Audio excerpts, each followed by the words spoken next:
But for us limited human beings, our first step into following the way of Jesus is this realization, oh, I am needy and limited, and I need God and need community. I need other people. So St. Bernard of Clairvaux calls, and he was a famous medieval monastic theologian, he calls humility true self-knowledge, especially regarding our weaknesses.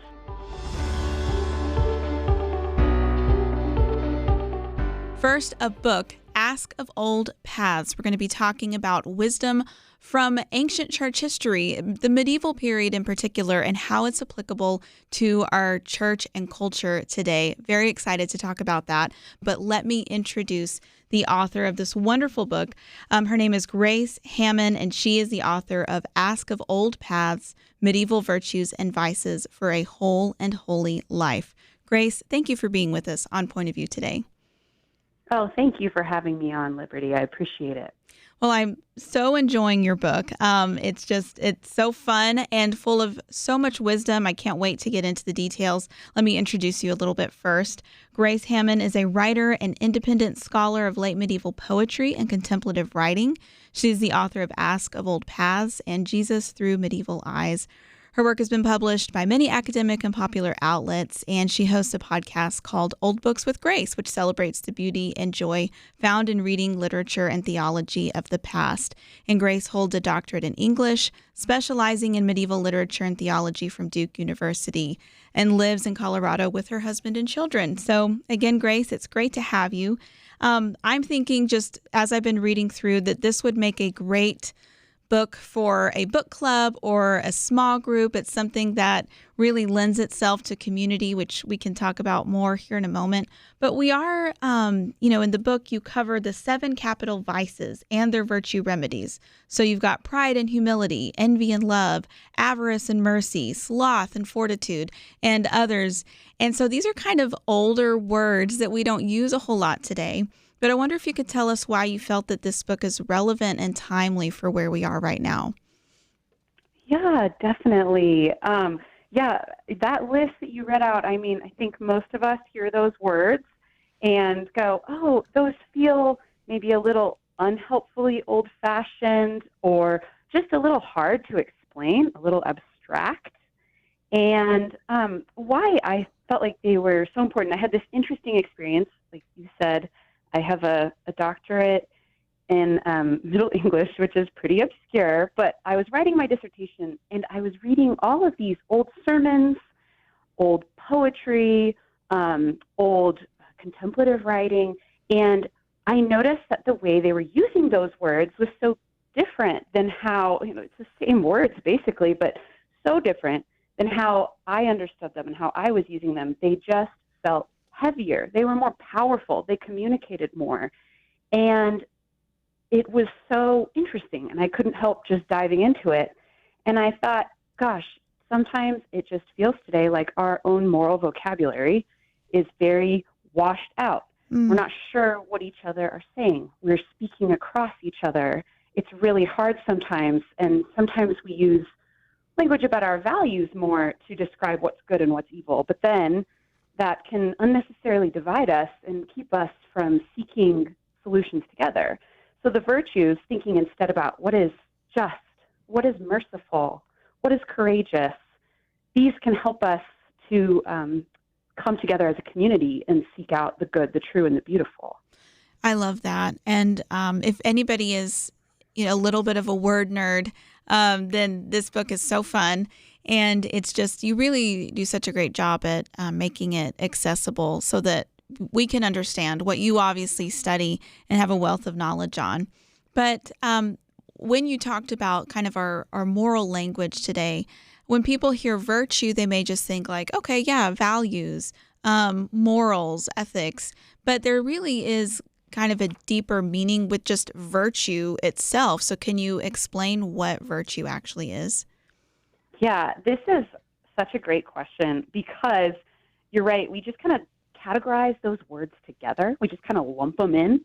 And the thing about virtue that makes it different than a value or a moral is that virtues belong to individual human people. You can't really talk about them outside of a life, because virtues are habits, and so are vices, by the way. They're both habits. Mm-hmm. And that's like the same as what we would describe, we use that word more often today in terms of like exercise or eating, like bodily habits.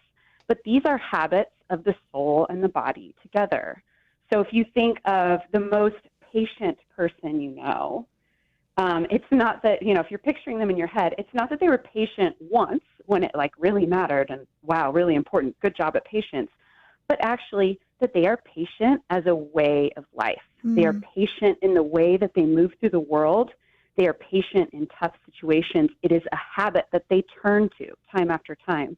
And it's similar with a vice, right? If you think of the most wrathful person you know personally, it's not that they were angry really badly one time and you're like, ooh, that's bad. It's that they are wrathful as a way of moving through the world. Their inclination is to be angry and to be irritable and to respond out of that. So these words are habits, and specifically a virtue is a habit that moves us towards love, comes out of love and moves us towards love. So love of God, love of self, love of neighbor, love of enemy. These are the things that virtues help us to do.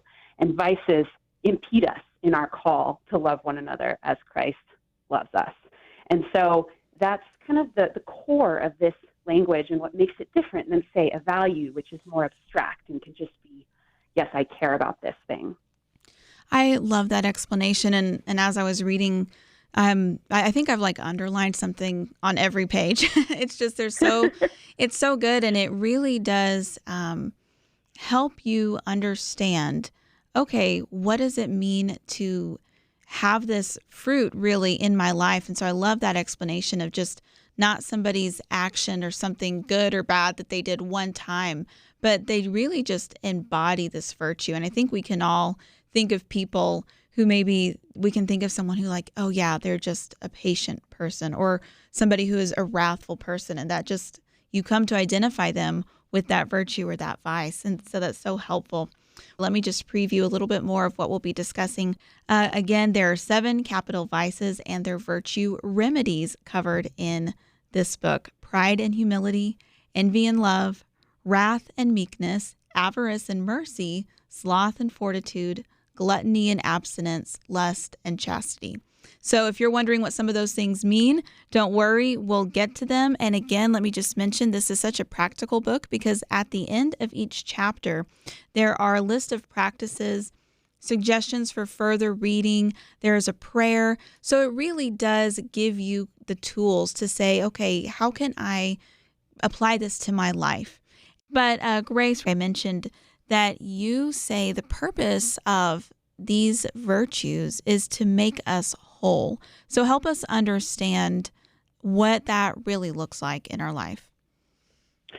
Yeah, this points to one of our most common misconceptions about virtues is that they are kind of like a moral checklist for our lives. Like, okay, I acted merciful, or okay, I was patient, check, check. And that they can just sort of become more things that you have to do in order to live up to an ideal or whatever it is. And this is an incomplete understanding of the virtues. And this is because God loves us already. Romans tells us that he loves us long before we love him. He loves us in our sin. He loves us wherever we are. And so the thing is that these don't, make you more lovable or more fill in the blank, but they do make us more whole. And the word whole is a really interesting word. In its ancient roots, it's related to our modern word for holiness. It's related to our modern word for health. And it's related to words like hail to the king, wishing the king good health. So all these concepts, and hallowed be thy name.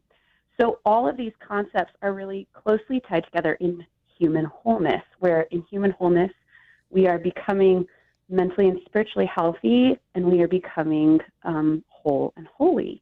And so In the virtues, we are becoming more like Jesus, who was the only whole and holy human being. So they move us closer into that life of love, into following Jesus. They don't save us, but it's like the difference between salvation and sanctification, where you're not saved by what you do, you're not saved by what you've done. The Lord saves you, but he invites us alongside him in his process of healing us, making us whole human beings. And that is where we have agency, and we too can combat the vices in our lives only in the grace of God. So that's kind of that role of the virtues in that life of wholeness. Yeah, I love that. And just the beauty of the Lord inviting us to be how we were created to be, which was whole. He didn't create broken beings. And so it's so beautiful the way you put that. But let's get into some of these pairs of vices, and then the remedy, which is the virtue. And you start out with pride and humility, which I love because you talk about how they're the foundations. The foundation of vice is pride, and the root of all virtue is humility. And as you point out, people might be surprised by that. They might think, well, wouldn't like the root virtue and vice be love and hate, or something like that? So can you explain this and really help us in how we think about both pride and humility? Yeah, this was something that surprised me so much, too, when I was first working on humility and what it meant. And so in medieval ideas of the virtues and vices, there's this common illustration that appears where there's a tree of vices and a tree of virtues. And at the bottom of each of those trees, there's a figure of pride at the bottom of the tree of the vices, and a figure of humility at the bottom of the tree of the virtues. So everything else is growing out of them. And pride, I think we're all fairly familiar with. You know, we are often taught the story of the fall and of Satan as one of pride, fundamentally. So this idea of vices coming out of pride makes sense. You're like, yes, it's a rejection of who we are as God's creatures, as his children. It's a turning away from our truest identity in him, leaning into ourselves and our own understanding. That all tracks. But then humility is more surprising because it feels like, well, love is, the source. And that's true. God is love. God is the source. And, but for us limited human beings, our first step into following the way of Jesus is this realization, oh, I am needy and limited, and I need God and need community. I need other people. So St. Bernard of Clairvaux calls, and he was a famous medieval monastic theologian, he calls humility true self-knowledge, especially regarding our weaknesses. And this is the invitation into learning, because anybody who has a little child knows, and a lot of us know in other situations as well, you can't learn anything unless you ask for help, right? Unless you're watching someone who knows how to do it, unless you are paying attention to someone teaching you. And so humility, only in humility can we learn the virtues and learn other ways of being in the world. And only in humility can those virtues actually stay with us. Because once, as we all know, once you know something and get good at something, a temptation for all of us is to claim it as our own and not look at all the things we owe to one another and to other people and to God. But really, nothing we have is ours apart from God's goodness. So humility keeps us grounded. It keeps us rooted. And that's why medieval people took it so seriously, that true self-knowledge that helped us to remember who we are, our identity in the Lord, and what we are called to in him. Yeah, that's so helpful. That's a great chapter. And so I want to move on, though, before we have to take another break and discuss love and envy. By the way, if anybody's looking for a cool name for their heavy metal band, you'll find one if you read this section. And I won't give it away, but just a little Easter egg to look for. But the imagery here, and there is so much imagery and art included in the book, which is so cool. But this was really striking to me. Love as the giver of life and envy as the mother of death. So can you kind of describe those images and what they symbolized in medieval church culture? Yes. This was a striking chapter for me also as I was writing it, because it was really hard for me. Love feels like a very daunting thing to write about. How can you even begin to kind of talk about love and the hugeness of that? But envy is called mother of death because in envy, medieval writers identified envy as not just plain jealousy, but actually as a kind of pain or sorrow over good things that happen to other people. And so it's not that somebody else has something or does something that you want, but that you feel like, I deserve that. They don't deserve that. There's this active ill wishing. And so we can often easily mask that to ourselves. We have a bunch of good reasons why, But the fact of the matter is that we are rejoicing when others mourn and weeping when others rejoice. That's the function of humility. So that it's this vice that kills everything around it, because you can't appreciate anything that is good for other people, and you can never even live up to your own expectations for your own life. So you can't really be content with what you have. So it's this death in your relationships. And love is, of course, the diametric opposite, that when others are struggling, when you see suffering in the world, that you are also mourning with people. Or when others are rejoicing, when they've had good fortune, when they've had success, you rejoice with them. And that's kind of that ancient scriptural definition of what it means to love someone well. And so that kind of love is always life-giving, because you are able to be attentive to the person and their needs in front of you, attentive to your own self and your own way of loving. And so these two are total opposites, and that's why love and learning how to lean in is the remedy, this ancient remedy for those feelings of envy. Yeah, so good. And another thing you wrote in that chapter on envy that I thought was so helpful is that, and I never thought about it before, but when you are envious, you're really seeing yourself and others in light of external successes instead of somebody who is inherently valued by God. And so if we want to really see ourselves as God sees us, then we won't be envious, because we'll realize our value isn't threatened by another's success, and our value doesn't come from our own success. Hey there, Megan Kitchen here, creator of the Highlights podcast. Sorry to interrupt, but I would like to ask a small favor if I could. If you appreciate anything about today's episode, or it enhances your own point of view, would you please let us know? You can do it easily by sending an email to podcastcomments@pointofview.net. When you email us your feedback, it helps me to create more episodes based on topics that help you and your friends discern a biblical perspective on the world. So, penny for your thoughts? Again, that email is podcastcomments@pointofview.net. Now, back to the episode. And have the privilege of interviewing Grace Hamman. We're talking about her recent book, Ask of Old Paths, Medieval Virtues and Vices for a Whole and Holy Life. So there's just so much great stuff in here, so much surprising meaning and imagery that helps us understand virtue. But something you mentioned, Grace, a few minutes ago is that when we think of virtue, maybe our mind goes to kind of a spiritual to-do list. Just like, okay, I'll add that. I'll add love, and I'll add fortitude and whatever. But we really can't will ourselves to change. And you talk about how we need a reformation of our desires. So can you explain that a little bit for us? Yeah.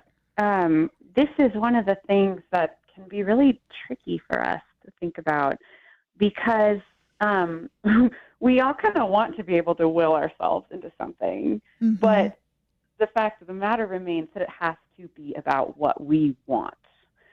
so when our hearts are being changed, it's because we want it as well.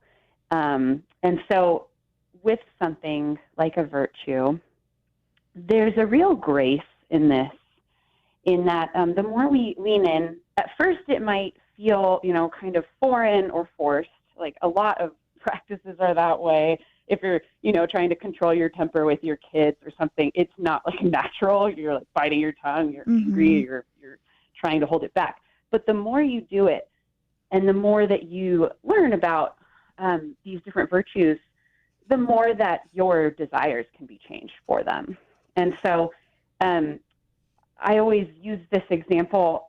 I don't want to be just because I'm afraid of going to hell or something like that. I want to be just because in my selfishness, I create little injustices all over the place for other people. So it becomes more about what I want. What do I want? I want to be like Jesus. And these are ways into that. So I want them.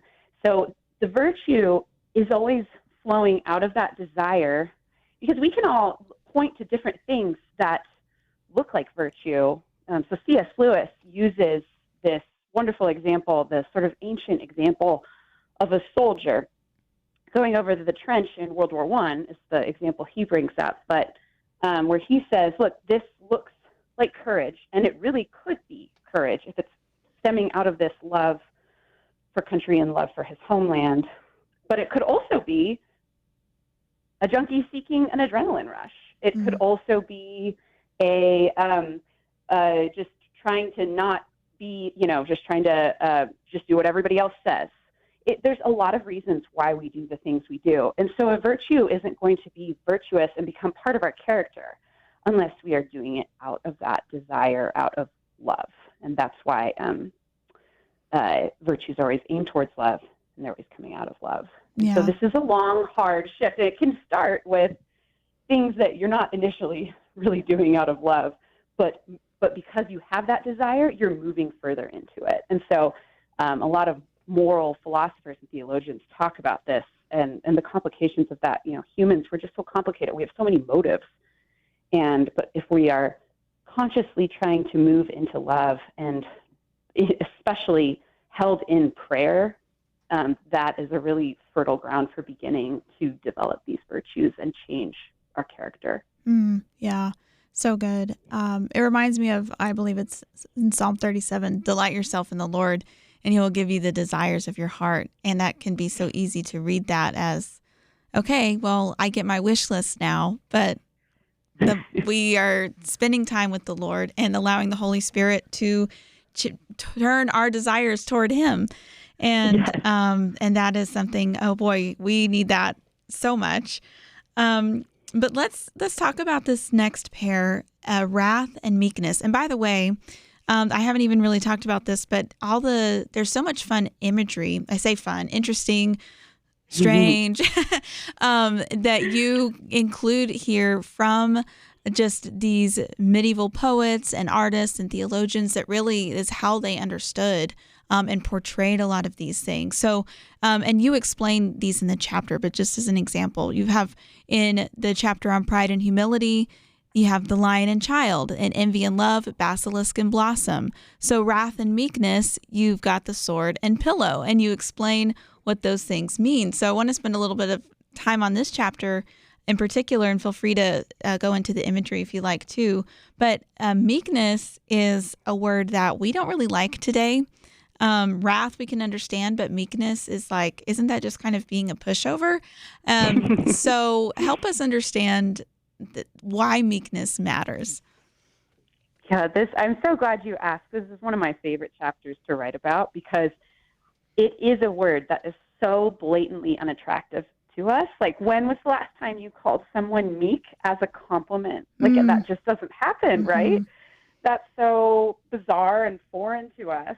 And so medieval people, and before medieval people in the ancient world, they were very conscious, as we are today, that anger can move both ways, right? anger is a passion, which means, like St. Augustine of Hippo talks about this in his book, City of God, which means that it's kind of a moral neutral. It is dependent, whether it's holy or unholy anger, is dependent on what is provoking the anger and on kind of the scale of your reaction. Are you reacting appropriately? So there are a lot of things that in our anger we react really inappropriately to, or it's something that is ego driven and we shouldn't really be angry about it. We should just kind of let it slough off. And then sometimes there are some things that it's important that we're angry about. So things like child abuse or genocide, these are things that it would be morally questionable if we didn't have a reaction of anger to them. Mm-hmm. So it's complicated, and it's hard for us to discern how angry should I be, where's my anger, and often we just live in this purely reactive place. So you brought up the images of the book, which are also one of my favorite things about medieval teaching on virtues and vices, and I think one of the reasons why they had a keener grasp on a lot of this language is because they were very comfortable using metaphor and image to delve deeper into the nature of something. Mm. So wrath, which is this habitual turn to anger, this perpetual reactivity, is portrayed in some manuscripts by this man who's riding on a boar, and he has a sword that is unsheathed always, and it's bloody, and we have to go, okay, who rides around with an unsheathed sword? When you ride, you keep your sword in its sheath if you were a knight, unless you were in active battle. So wrath is this perpetual readiness, this just, you're constantly inflamed by the outrage machine. Yeah. You're constantly reactive. And that can be like on big things, or that can be on little things, like you're just ready to be irritated. And so this image of the unsheathed sword becomes a really powerful image for who we are when we have this wrathful disposition. Mm-hmm. And meekness, back to that unsavory word, we got about a minute, but then we can come back to it after the break, but go ahead. Okay, yes. So just cut me off, whatever. But it's actually that disposition that's a daughter of patience. So it's a type of patience.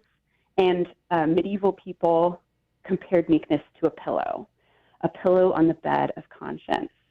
And so what that meant was meekness is this willingness to make space in your soul for when you're angry, to discern how truth is forming your anger. Is this something holy and truthful to be angry about? Or is this something egotistical, or that I'm overreacting to, or that I'm displaying it in a way that's hurtful? And that's meekness guards that impulse and keeps you from going there. Wow, that imagery is so helpful. And just the image of a sword unsheathed, always ready to be irritated, that just, if that doesn't describe our modern era, especially if you spend any time online, then I don't know what does. Yeah, and so something else that you wrote, and when we come back from the break, I want you to maybe talk about this a little bit more, but meekness is diametrically opposed to hatred. And often we think of meekness as being weak, but in reality, what doesn't take very much effort is just responding with our natural inclination and irritation to things. It's actually a lot harder to kind of keep that in check. And I think that if I'm understanding correctly, that's part of what meekness does. So it's just beautiful imagery there. Okay, maybe just a couple more comments on meekness before we move on, because this is so important. I think it's so needed in where we are in our culture today, Grace. But as I mentioned before the break, you write that the meek person is diametrically opposed to hatred. And we talked about how wrath was the medieval image of wrath is someone riding on the back of a boar with a bloody sword unsheathed. They're ready for war at any moment. And so, but people understandably are going to say, well, there is a lot of injustice in the world. There's a lot that's wrong. Shouldn't we be ready to fight for truth, fight for what's right? And how does meekness actually help us do that? Yeah, this is something that just really blew my mind as I started thinking and going deeper into this. you gestured toward this before the break, and meekness, one medieval sermon collection says this crazy thing. It says, meekness is a virtue for leaders. And at first I was like, that is so crazy. That is unhinged. How can that make sense? But what this sermon writer was thinking of is that when you see meek in Scripture, so when Jesus says in the Beatitudes, the meek shall inherit the earth, and he's quoting a psalm when he says that, or when he says, follow me, for I am meek and humble in heart. It's this concept of meekness in relation to anger. And what is really interesting is that you realize, oh, these are statements of inheritance and leadership. You begin to draw those threads together. With the meek inheriting the earth, or Jesus saying, this is a reason to follow me. This is a reason to trust me. And so meekness is actually a virtue for the powerful, because anyone can just be reactive. Anyone can just be angry. That's not a hard thing to do for us, as we see in our own hearts and as we see in our culture at large. That's not hard. But it actually takes so much strength and courage and perseverance to hold back our immediate response and to temper our language and to, react to injustice, have that right amount of anger. But meekness gives us that discernment to do it well, and it gives us that space to be able to even love our enemies in the way that we respond to things that are not going well, that are bad. And that is very a kind of scary virtue, makes it rather frightening. And of course, this is where we remember that Jesus, we worship a God who was crucified. And so meekness is not for the faint of heart. It is not for those who just want the easy way. And that's what makes it beautiful and also very challenging and countercultural and fascinating too, where you're like, wow, that's next level. I mean, that's something that I do long for, but that I find it hard to imagine how it would fit in my own life.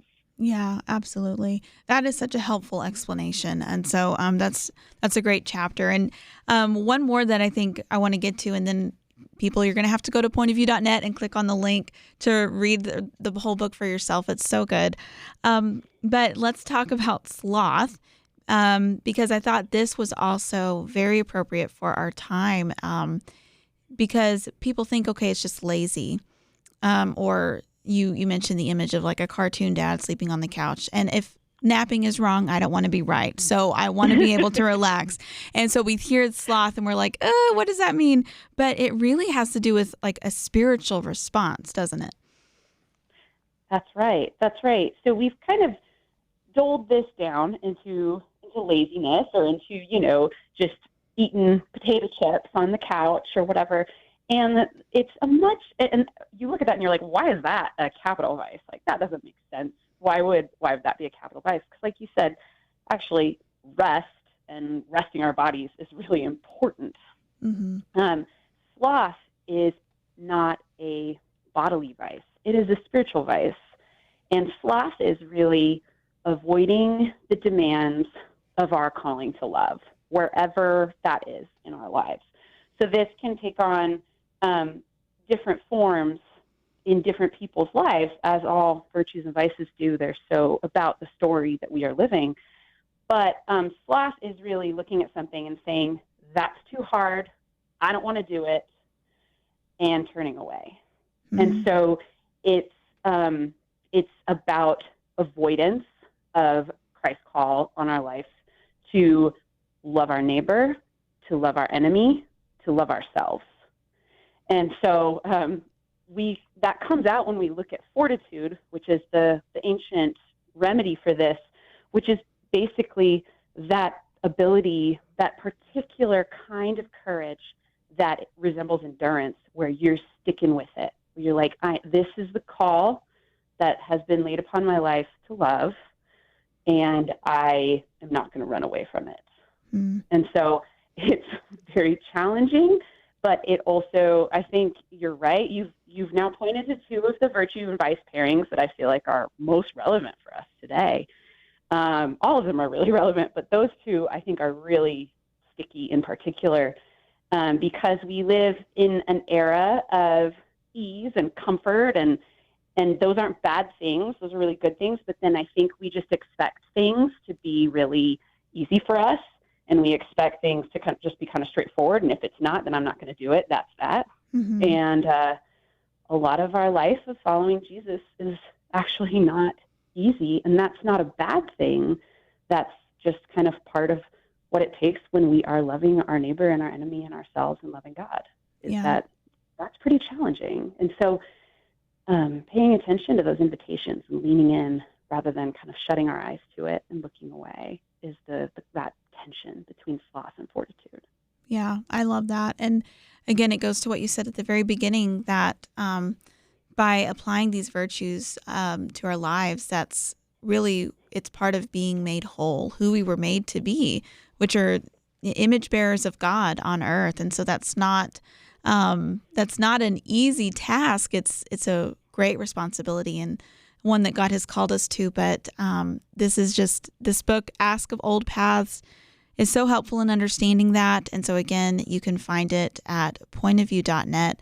It's so good, and there's so much more we could discuss, but we're out of time. So Grace, thank you so much for being with us on Point of View today. Thank you, Liberty, for having me on. You asked lovely questions. Thank you so much. Oh, thank you. So you can go to gracehamman.com to learn more about Grace and her books and the resources that she offers.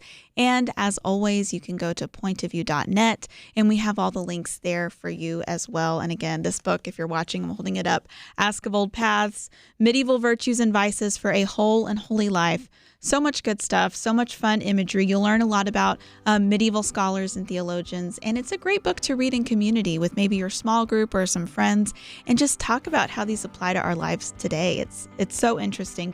Well, that's all we have time for today. We'll see you next time on Point of View Highlights.